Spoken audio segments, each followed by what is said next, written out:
Hey there, what's up? My name is Curtis Connor from Inkbox, and welcome to part 3 of our Path to Permanence series. This is the final installment of the series, and I know it's sad, but all amazing, flawless, perfect things must come to an end. Today we're going to be talking about what to do, some tips, and just what will happen after your tattoo. Okay, so you've got a cool new tattoo, you're stoked on it, you tell all your friends about it, you're posting on Instagram and stuff. You love it, but cool it for a second, all right? You're not finished. Aftercare is the most important part of the tattoo process. If you don't take proper care of your tattoo, some lines may totally disappear, your tattoo could fade, or it could even become infected.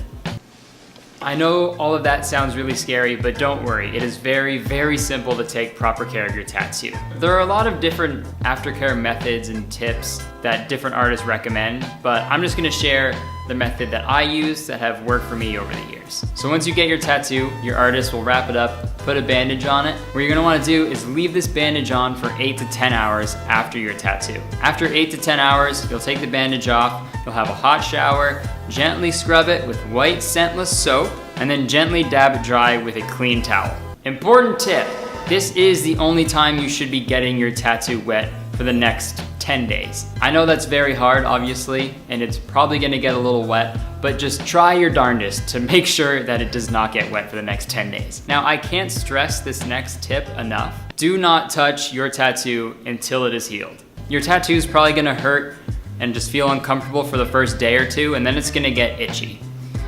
Like really itchy. Please do not itch your tattoo because that can take some of the scabs off and that would ruin the lines and everything and could completely ruin your tattoo, and you don't want that. But Curtis, this tattoo is unbearably itchy. What do I do? Well, that's a great question, Curtis. You can use a tattoo lotion that you can buy from any drugstore, or you can even crack open a vitamin E tablet and just gently rub that over your tattoo. Easy as that. Some things to avoid while your tattoo is healing. Swimming, prolonged exercise that may cause a lot of sweating, direct sunlight, and shaving the tattooed area, if there's hair there, of course.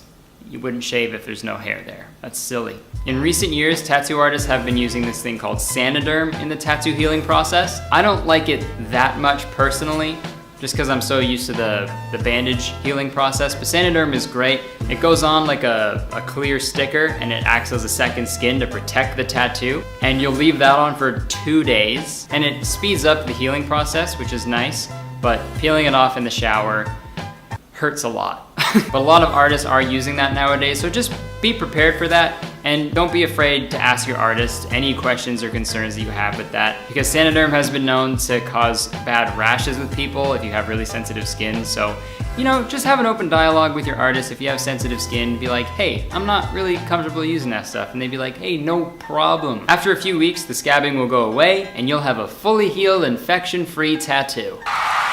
Well, that's it. Thank you so much for tuning into our Path to Permanence series. Now you know what to do before, during, and after your tattoo. If you're still not down for the permanent tattoos, which is fine, head on over to inkbox.com and check out all the semi-permanent tattoos we have, because we got a whole bunch. Folks, I've been Curtis Connor from Inkbox. You've been you from wherever you are. All right, peace out.